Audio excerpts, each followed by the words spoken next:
আসসালামু আলাইকুম। আমি ব্যারিস্টার মীর মোহাম্মদ হিলাল উদ্দিন। আজকে জাতীয় বিপ্লব ও সংহতি দিবস উপলক্ষে আমরা চট্টগ্রামের হাটাজারিতে একটি বর্ণাঢ্য র্যালির আয়োজন করেছিলাম দলের পক্ষ থেকে।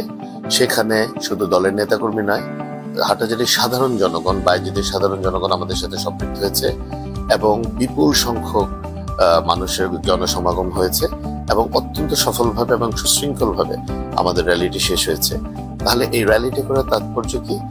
বাংলাদেশিরা যে নেতা পছন্দ করতে বা নেতা চুজ করতে যে ভুল করেনি, ৭১-এর শহীদ রাষ্ট্রপতি জিয়া রহমানের যে অবিস্মরণীয় অবদান এবং স্বাধীনতার ঘোষণা দিয়ে রণাঙ্গনে যুদ্ধ করে দেশকে স্বাধীন করে উনি যে কোনো মোহ ছাড়া, ক্ষমতার মোহ ছাড়া উনি আবার ওনার কর্মস্থলে ফেরত দিয়েছেন, সেটিকে মাথায় রেখেই কিন্তু ৭ই নভেম্বর ১৯৭৫ সালে সিপাহী জনতা ঐক্যবদ্ধ হয়ে ওনাকে দেশের সংকটকালে ওনাকে আবার এনে রাষ্ট্রের দায়িত্ব বুঝিয়ে দিয়েছেন, বাংলাদেশের দায়িত্ব বুঝিয়ে দিয়েছেন, যেটি উনি ওনার স্বল্প সময়কালে, যতদিন উনি বাংলাদেশ পরিচালনা করার সুযোগ পেয়েছেন শাহাদাত বরণ করার আগে পর্যন্ত, উনি সফলভাবে এবং আজ পর্যন্ত বাংলাদেশের সবচেয়ে সফলতম রাষ্ট্রনায়ক হিসেবে ভূমিকা রেখেছেন।